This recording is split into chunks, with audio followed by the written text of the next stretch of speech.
আপনি কি আপনার জিমেলের পাসওয়ার্ডটি ভুলে গেছেন? তাহলে আজকের ভিডিওটি আপনার জন্য। আসসালামু আলাইকুম বন্ধুরা, সবাই কেমন আছেন? আশা করি আল্লাহর অশেষ রহমতে সবাই ভালো আছেন। আজকে আমরা শিখব কিভাবে জিমেলের পাসওয়ার্ড আমরা ফিরিয়ে আনবো, অর্থাৎ আমাদের জিমেলের পাসওয়ার্ড যদি আমরা ভুলে যাই তাহলে কিভাবে আমরা সেটাকে রিকভারি করব। তো চলুন ভিডিওটি শুরু করা যাক। প্রথমে আমরা চলে যাব জিমেলে, অথবা আপনি চলে যেতে পারেন প্লে স্টোরে কিংবা ইউটিউবে। তো আমরা কাজটি দেখব জিমেল থেকে। আমরা প্রথমে জিমেল সফটওয়্যারটিকে ওপেন করে নিব। আমাদের ওপেন করার পর আমাদের সামনে এরকম অপশন আসবে, তো আমরা এটাকে স্কিপ করে দেব। স্কিপ করার পর এখান থেকে অ্যাড এ জিমেল অ্যাড্রেস, এটার উপরে আমরা ক্লিক করে দেব। দেন আমাদের সামনে এখানে এরকম অপশন আসবে, তো আমরা এখান থেকে গুগল অপশনে ক্লিক করে দিব। তারপর চেকিং ইনফো নিবে।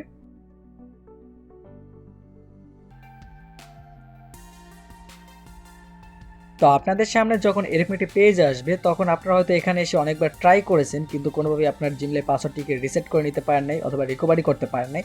তো এখান থেকে আমরা কীভাবে রিকভারি করব, প্রত্যেকটা স্টেপ খুব মনোযোগ সহকারে দেখবেন, কারণ এই প্রত্যেকটা স্টেপই খুবই গুরুত্বপূর্ণ। আপনার সামনে যখন এরকম একটি পেজ চলে আসে তখনই আপনি হয়তো ভাবতে বসে পড়েন যে এখানে থেকে আমি কিভাবে পাসওয়ার্ডটা রিসেট করব। তো চলুন আমি আপনাদেরকে দেখিয়ে দিচ্ছি। তো এখানে যে ইমেল আর ফোন নাম্বার লেখা যে অপশনটা রয়েছে এখানে আমরা ক্লিক করে দেবো। ক্লিক করার পর আমরা এখানে আমাদের ইমেল অ্যাড্রেসটা দিয়ে দিব অথবা ফোন নাম্বারটি দিয়ে দেবেন। তো আমি এখানে ইমেল অ্যাড্রেসটা দিয়ে দিলাম, দেন করে দেবেন নেক্সট।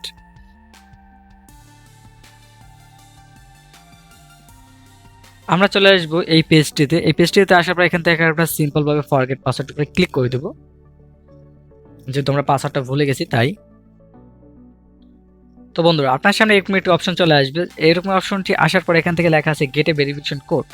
তো Google will send verification code to, আমাদের এখানে একটা ফোন নাম্বারের লাস্টে 2 ডিজিট দেওয়া আছে। তো এখানে 97 লেখা আছে, তো আমার একটা ফোন নাম্বার আছে যেটা 97। তো আপনার ফোন নাম্বারের লাস্টে 2 ডিজিটটা দেওয়া থাকবে।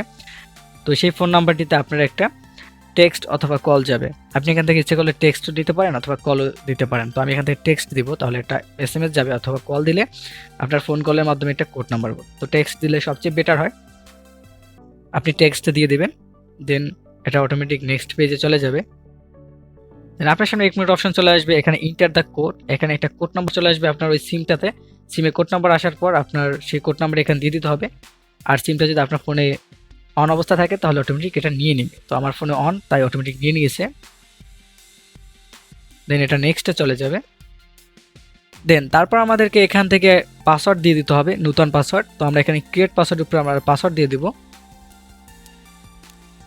তো বন্ধুরা আপনাদের জন্য ছোট্ট একটা টিপস, যারা পাসওয়ার্ড ভুলে যান তারা পাসওয়ার্ডটিকে এখান থেকে কপি করে অথবা দেখে আপনার একটা ডায়েরিতে লিখে রাখতে পারেন, অথবা এখান থেকে শর্ট স্ক্রিন নিয়ে তারপর আপনি এই পাসওয়ার্ডটিকে আপনার একটা গুরুত্বপূর্ণ একটা ফাইলের ভিতরে রেখে দিতে পারেন, যেখানে আপনি ছাড়া কেউ দেখবেন না। তাহলে আর পাসওয়ার্ডটি ভুলে গেলেও আপনার রিসেট করার প্রয়োজন হবে না, আপনি পাসওয়ার্ডটি দেখে আবার নতুনভাবে দিতে পারবেন।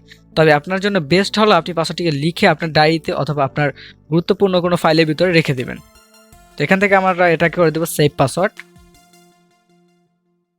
এখান থেকে আমরা ট্রুন অন ব্যাকআপ অপশনটা ক্লিক করে দিব। দেন এখান থেকে আমরা করে দেবো এগ্রি করার পর এখান থেকে আমাদের গুগল সার্ভিসটা এরকম একটা লোডিং নিয়ে নেবে। তো লোডিং নেওয়া পর্যন্ত অপেক্ষা করতে হবে। দেন আমাদের এখান থেকে এটাকে করে দিতে হবে অ্যাকসেপ্ট। তো আমাদেরকে আবার ইমেলে ফিরিয়ে নিয়ে আসলো। ওকে, তো দেখুন এখানে কিন্তু আমাদের ইমেল আইডিটা অর্থাৎ জিমেলটা অ্যাড হয়ে গেছে। এই যে জিমেলটা অ্যাড হয়ে গেল। তো বন্ধুরা আশা করি আপনারা সহজেই বুঝতে পারলেন যে কিভাবে জিমেল আইডির পাসওয়ার্ডটাকে আমরা রিসেট করে নিতে পারি অথবা রিকভারি করতে পারি। এক কথায় আমরা কিভাবে জিমেল আইডি পাসওয়ার্ডটা ফিরিয়ে আনতে পারি, শুধুমাত্র আমাদের জিমেল অ্যাড্রেসটা জানা থাকলে আর আমাদের ফোন নাম্বারটা সচল অবস্থায় থাকলেই আমরা এই কাজটি করতে পারি। আশা করি ভিডিওটা দেখে আপনার উপকৃত হবেন, এবং ভিডিওটি দেখে যদি আপনারা উপকৃত হয়ে থাকেন তাহলে অবশ্যই ভিডিওটি একটি লাইক করে দিবেন। আর আপনি যদি আমাদের চ্যানেল নতুন দর্শক হয়ে থাকেন তাহলে চ্যানেলটিতে জয়েন করার জন্য চ্যানেলটি সাবস্ক্রাইব করে আমাদের সাথে থাকবেন। ধন্যবাদ আপনার মূল্যবান সময় দিয়ে আমাদের সাথে থাকার জন্য। দেখা হবে নতুন কোনো ভিডিওতে। সবাই ভালো থাকবেন, সুস্থ থাকবেন। আল্লাহ হাফেজ।